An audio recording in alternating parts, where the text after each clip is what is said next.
Nous ouvrons la parole de Dieu ce matin. Nous continuons là dans ce grand thème de la foi. La foi, et c'était là cette question même que Jésus a pu poser, et pour nous aussi, il nous la pose: quand je viendrai, trouverai-je encore la foi sur cette terre? Avec ce que je vous ai là présenté pendant les annonces, déjà, on a de quoi se poser cette question. Est-ce que quand Jésus reviendra sur terre, il trouvera la foi? Mais premièrement, est-ce que moi, je garderai toujours cette foi?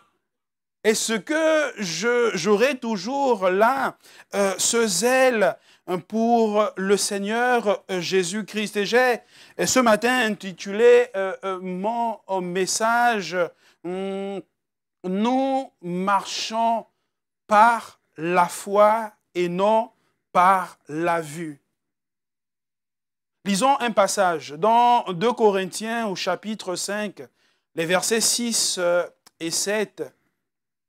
2 Corinthiens chapitre 5, versets 6 et 7, où il est dit, et c'est l'apôtre Paul qui pourra parler, il dira: « Nous sommes donc toujours pleins de confiance, et nous savons qu'en demeurant dans ce corps, nous demeurons loin du Seigneur, car nous marchons par la foi et non par la vue. » Nous marchons par la foi et non par la vue.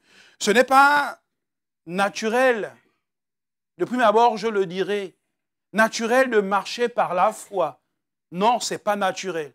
Simplement parce que lorsqu'un enfant en naît, et lorsque le médecin ou la sage-femme va prendre là cet enfant dans les bras, il ou elle va d'abord s'assurer que l'enfant voit.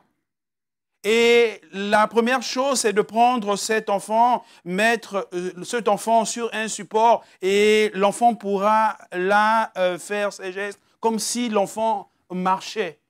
Ça, c'est de manière naturelle. Et pour ces médecins, ils veulent simplement s'assurer que l'enfant a ses mobilités. Ça, c'est naturel. Mais par contre, marcher par la foi, ça, ce n'est pas naturel. Ça vient avec le temps.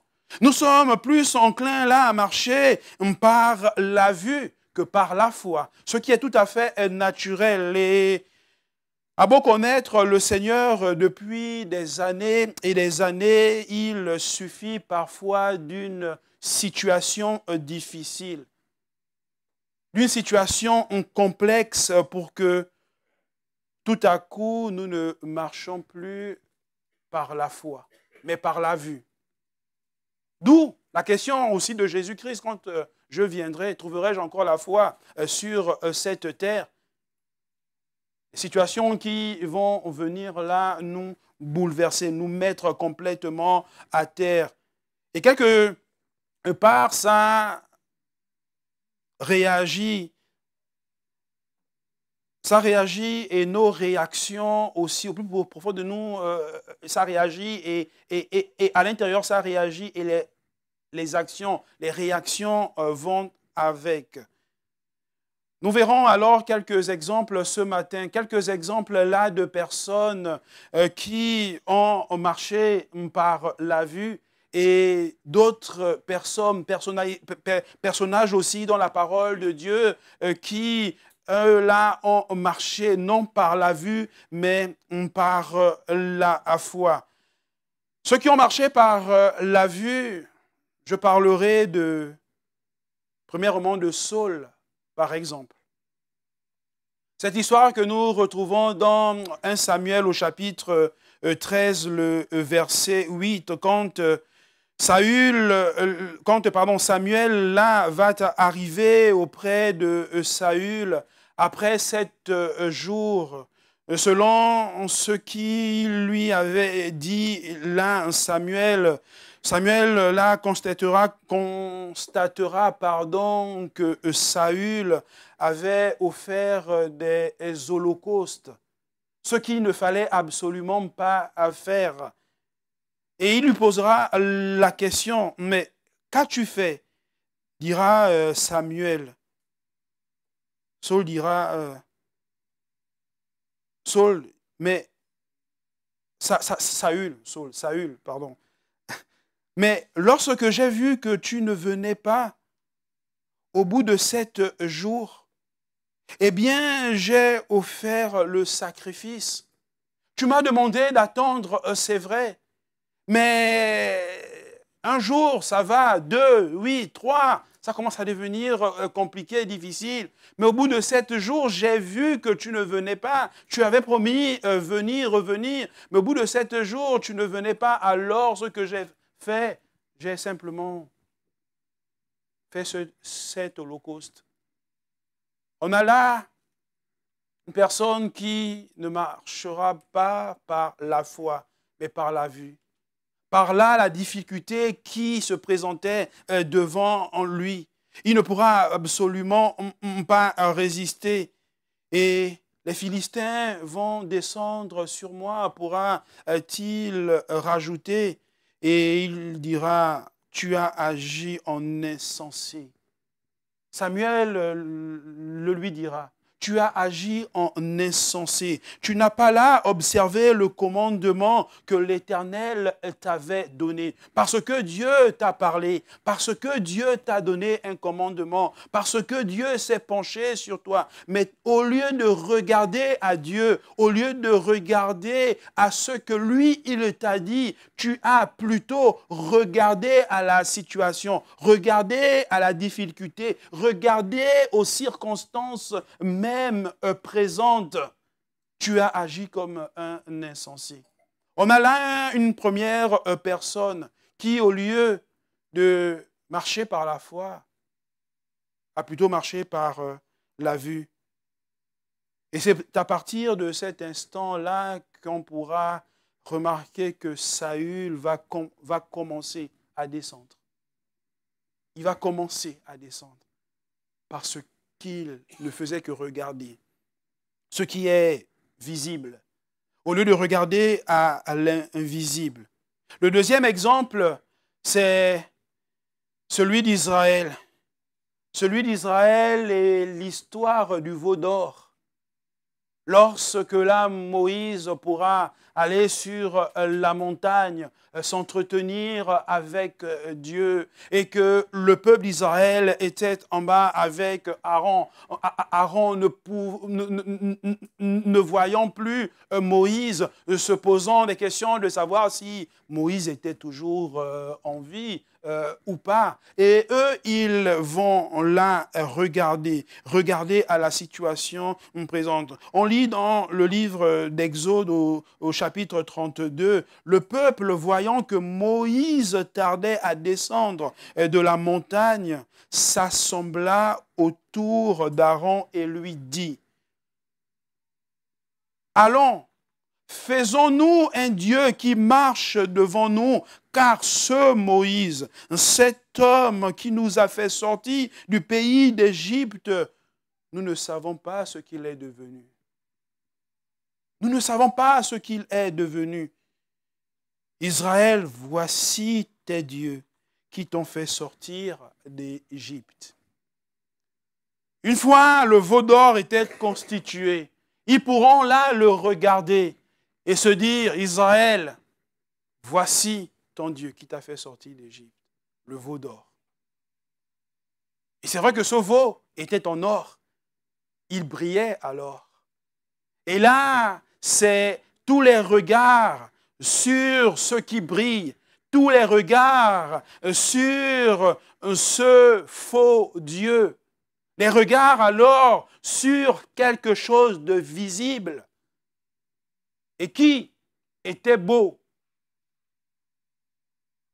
Israël, peuple, maintenant voici ton Dieu, celui qui t'a fait sortir d'Égypte. Était-il amnésique de savoir que c'était le Dieu vrai, l'Éternel, le Tout-Puissant, qui les avait sortis des griffes de Pharaon. Maintenant, ils vont s'attacher sur ce Dieu visible, ce faux Dieu. Voyant que Moïse tardait à descendre, ce qui était à la base là du veau d'or, on sait quoi? Je l'ai dit, c'est la vue. Ils vont se l'approprier. Ils vont s'approprier ce faux Dieu, oubliant l'Éternel.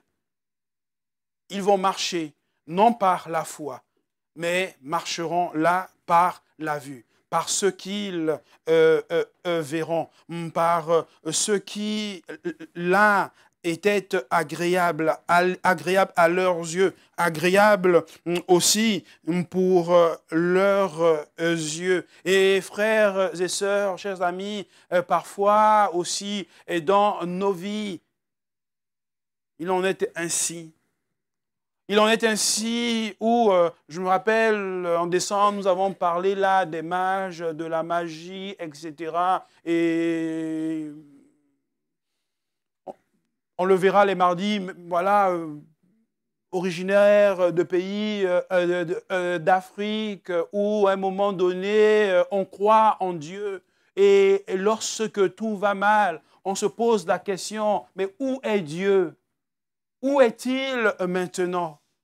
Et on a parfois des mauvais conseillers qui nous demandent de parcourir juste 1 kilomètre et d'aller voir le voyant, d'aller voir la voyante. Je parle d'Afrique, c'est vrai, mais ici c'est pareil, j'en ai vu. Oh, j'en ai vu dans un coin où tu ne pouvais absolument pas l'imaginer, dans le bassin d'Arcachon. Je dis non, pas ici. En Dordogne, à Périgueux. Ah oui, d'accord. Et parfois on parle de non, mais ça c'est de la magie blanche, ce n'est pas de la magie noire.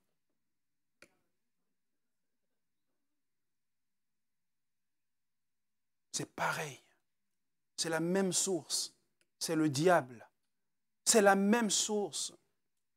C'est là une attitude de perdition. C'est le même. C'est le même.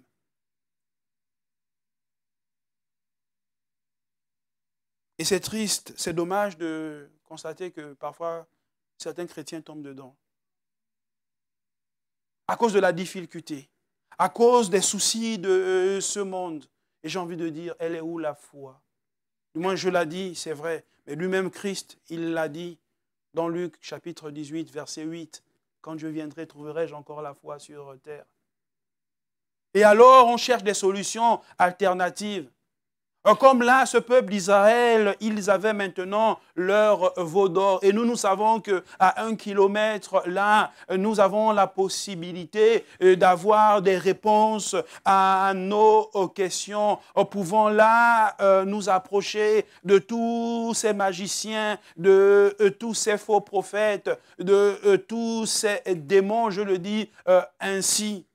Mais il est intéressant dans le livre du Deutéronome, par exemple, où là, c'est Deutéronome, c'est-à-dire seconde loi. En seconde loi, c'est-à-dire, je viens encore appuyer ce que j'avais déjà dit. Il est dit au chapitre 18, au verset 9, par exemple, je le lis. « Lorsque tu seras entré dans le pays de l'Éternel, ton Dieu, le pays dans... Pardon, lorsque tu seras entré dans le pays que l'Éternel, ton Dieu, te donne, tu n'apprendras point à imiter les abominations de ces nations-là. » Israël était en train de commencer à faire quoi? Il commençait à faire quoi? À la imiter. Il commençait là à se familiariser avec un autre Dieu qu'eux-mêmes ils avaient construit. Ils étaient en or, oui, leur rappelant l'Égypte, où tout était somptueux. C'est vrai. Qu'on ne trouve chez toi personne qui fasse passer son fils ou sa fille par le feu, des sacrifices. Des sacrifices qu'aujourd'hui encore on trouve dans certains pays, dans certains peuples. Personne qui exerce le métier de devin, charlatan, des marabouts, d'astrologues, d'augures, de magiciens, d'enchanteurs. Personne qui consulte ceux qui évoquent les esprits ou disent la bonne aventure. Ceux qui lisent entre les mains, sur les mains, là. Ceux qui arrêtent le feu. C'est ici. C'est ici. C'est pas en Afrique. Hein. C'est ici. C'est pas en Haïti. C'est ici. En France. Qu'on ne trouve rien de cela. Qu'on ne trouve rien de cela. Personne qui interroge les morts. Personne qu'on ne trouve chez vous, qu'on ne trouve chez toi. Personne qui interroge les morts. Une personne est morte, elle est morte. Excusez-moi, il n'y a pas de purgatoire. Ça, c'est faux. Il n'y a pas de purgatoire. Il n'y a pas de... J'oublie l'expression. Il n'y a pas de cierge. Pas de bougie où on va venir placer. Et c'est quoi? C'est quoi un cierge? Une bougie qui pourra être allumée, on va dire, selon la taille, etc. Par exemple, on va dire 4 heures de temps, n'est-ce pas? Ben, ne pouvant pas prier pendant 4 heures, ils vont allumer une bougie et tant que la bougie est allumée, la prière continue et moi je peux aller dormir. C'est ça le cierge, c'est ça, à l'église catholique. Je suis désolé. Qu'on ne trouve chez toi personne, personne qui pratique toutes ces choses. Et malheureusement, aujourd'hui, on se retrouve là-dedans simplement parce que nous marchons par la vue et non par la foi en Jésus-Christ. Parfois, nous recherchons une solution hors que Dieu. Alors, nous allons consulter. Alors, nous allons là même parler aux morts. Personnellement, je bénis Dieu. Parce que j'ai vu ma grand-mère sur le lit de l'hôpital, mourant là de son cancer. Et sur son lit de l'hôpital, elle qui ne savait ni lire ni écrire, qui a toujours vécu au village et venant là à la capitale, avec ma tante, elles pourront là prier et elle acceptera Jésus-Christ comme son maître, comme son Seigneur, comme son sauveur. Et aujourd'hui, je suis dans la joie de savoir qu'en gardant la foi, un jour je verrai ma grand-mère. Un jour, je la verrai. J'attends ce temps. Je ne vais pas maintenant là aller au Gabon et aller à son cimetière, prier ou alors lui parler. Non. Là, ce sont des portes ouvertes. Ce sont des portes ouvertes.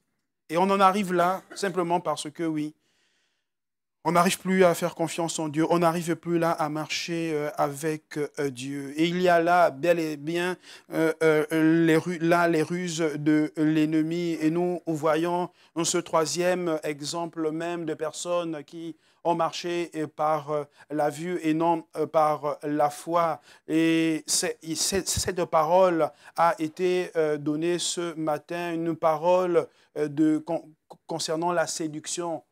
En don ce matin.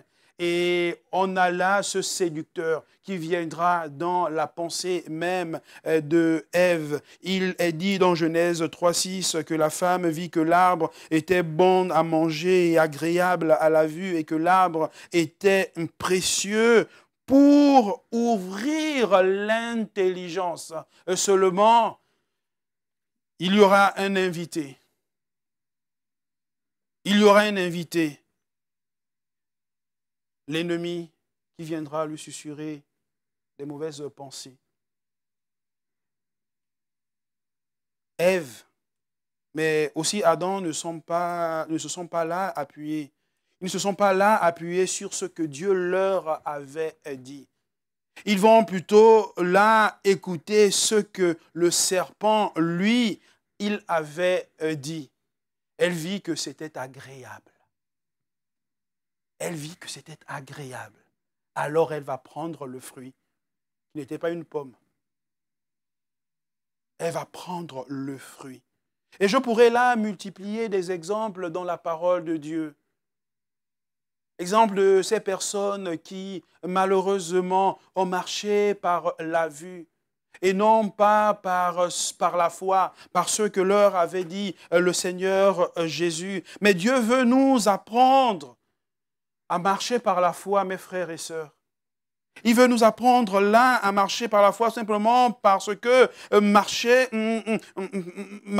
par la foi, ce n'est pas quelque chose de naturel, mais c'est quelque chose là de spirituel. Et parce que c'est spirituel, nous devons nous attacher à lui. Nous devons là avoir confiance en lui.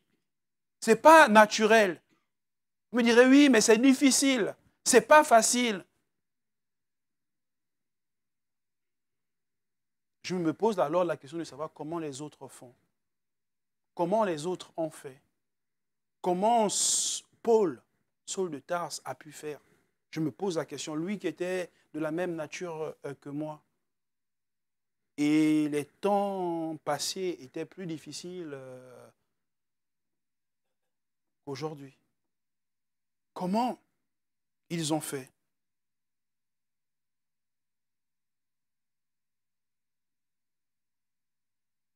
Lorsqu'un enfant naît, oui, on vérifie qu'il marche. On vérifie son regard. C'est vrai. C'est naturel. Mais ce qui est spirituel, c'est la marche par la foi. Alors marcher par la foi, ce n'est pas inné. On ne naît pas avec, absolument pas. De manière innée, le nouveau-né sait trouver là le sein de sa maman pour manger. De manière innée, il sait le faire. Il sait où trouver la nourriture. Mais spirituellement, n'avons-nous pas tout ce qu'il faut pour trouver la nourriture nécessaire aussi? Spirituellement, n'avons-nous pas ce qui est nécessaire pour trouver là la bouche de Dieu, pour trouver là la main de Dieu, pour trouver là le secours de Dieu? Ne l'avons-nous pas? Je pose cette question simplement, mes frères, mes sœurs, chers amis, c'est encore pour ne pas tomber dans les pièges, dans les ruses de l'ennemi, qui ne viennent pas envahir vos pensées, mais se dire que tout est là. Tout est là et tout est ici. Dans une assemblée, pas dans cette assemblée, non, dans une assemblée où la parole est prêchée, où le nom de Jésus-Christ est proclamé, où on trouve des frères et des sœurs qui vont nous accompagner dans la foi, qui vont nous accompagner dans notre marche spirituelle et qui vont là nous tenir la main et pouvons là avancer avec Christ et ne plus marcher par la vue comme autrefois et maintenant marcher par la foi en Jésus-Christ, la foi en Dieu, la foi en ce que lui seul a dit. Je vais m'arrêter là, mais prenons ce deuxième point, le fait de marcher par la foi, cet exemple simplement. Le premier qui est simplement celui d'Élie. Celui d'Élie que nous retrouvons dans 1 Roi au chapitre 17, versets 2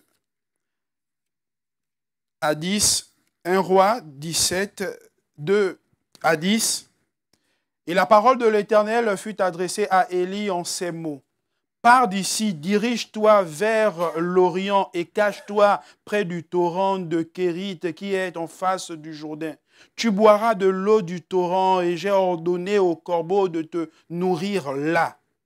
Il partit et fit selon la parole de l'Éternel et il alla s'établir près du torrent de Kérith qui est en face du Jourdain.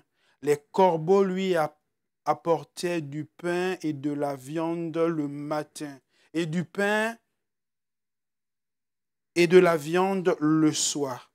Et il buvait de l'eau du torrent. Mais au bout d'un certain temps, le torrent fut à sec, car il n'était point tombé de pluie dans le pays. Verset 8, alors la parole de l'Éternel lui fut adressée en ces mots. Lève-toi, va à Sarepta qui appartient à Sidon et demeure là. Voici, j'y ai ordonné à une femme veuve de te nourrir. Il se leva, il alla à Sarepta, comme il arrivait à l'entrée de la ville. Voici, il y avait là une femme veuve qui ramassait du bois. Il l'appela et dit, va me chercher, je te prie, un peu d'eau dans un vase afin que je boive. Va me chercher de l'eau afin que je boive. Élie marche là par la foi. Il écoute ce que lui dit Dieu.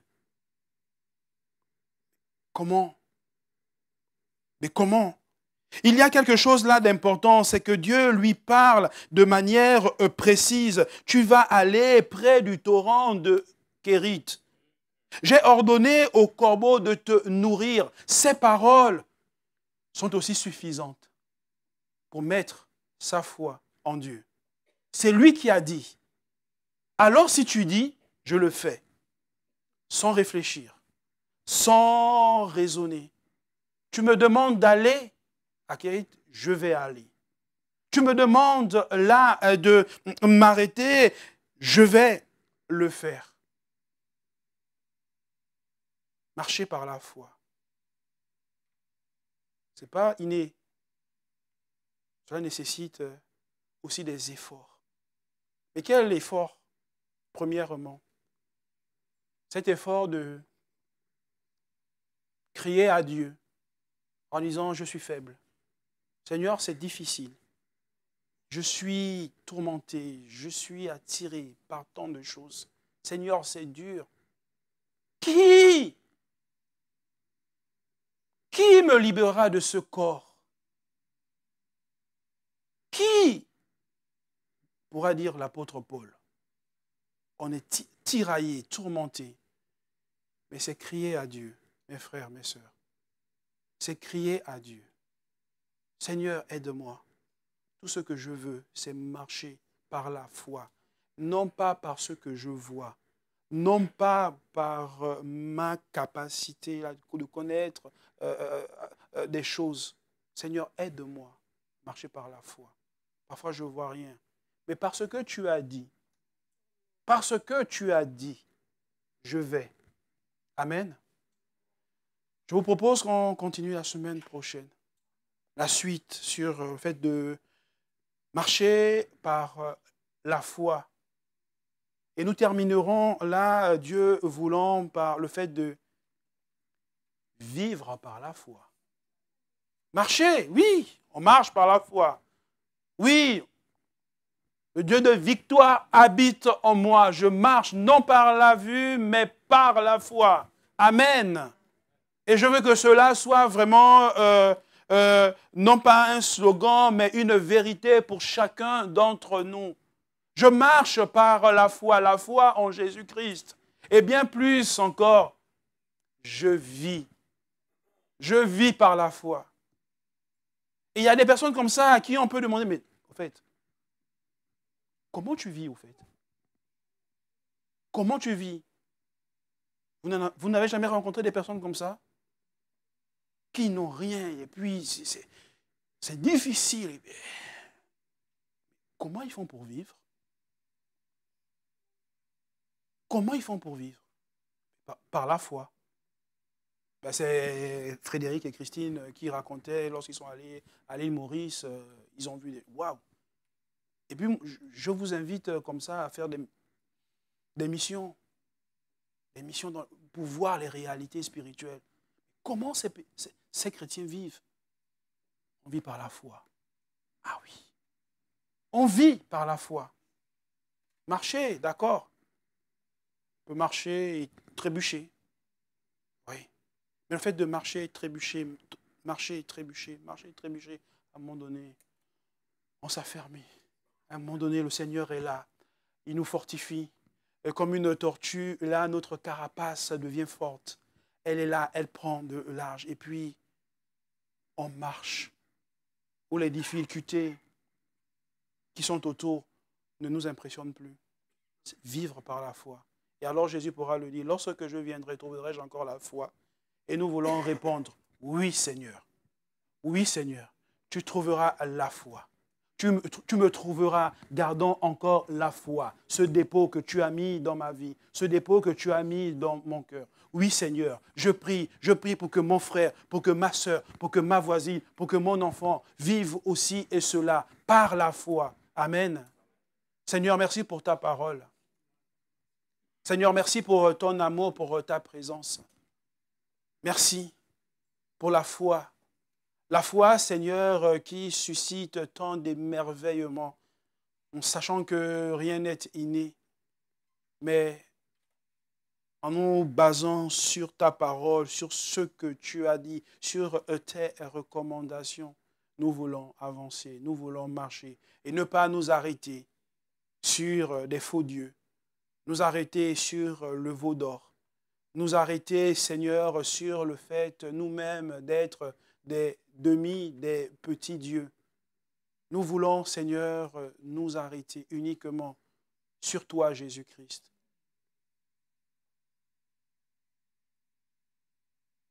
Sois béni. Amen.